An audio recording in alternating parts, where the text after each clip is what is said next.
One of the funniest things and one of the best and most interesting things that I found about Jefferson was reading his old records and the things that he would try out.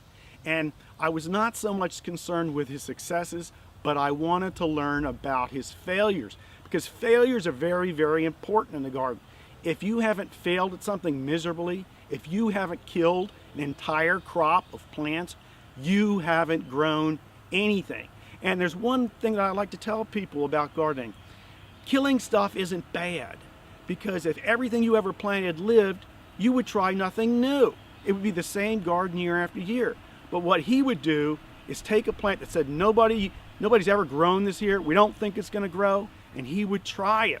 And sometimes he would succeed, and sometimes he would fail, but that was okay. Before Jefferson, people were growing things that they grew in Northern Europe, cool weather stuff.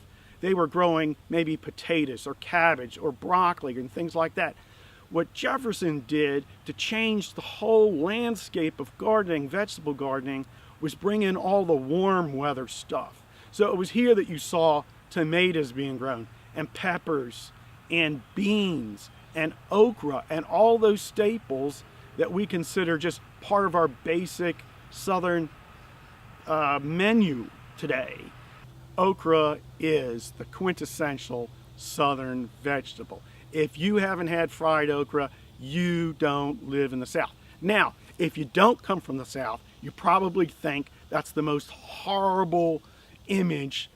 You cannot imagine anyone putting something like that in their mouth.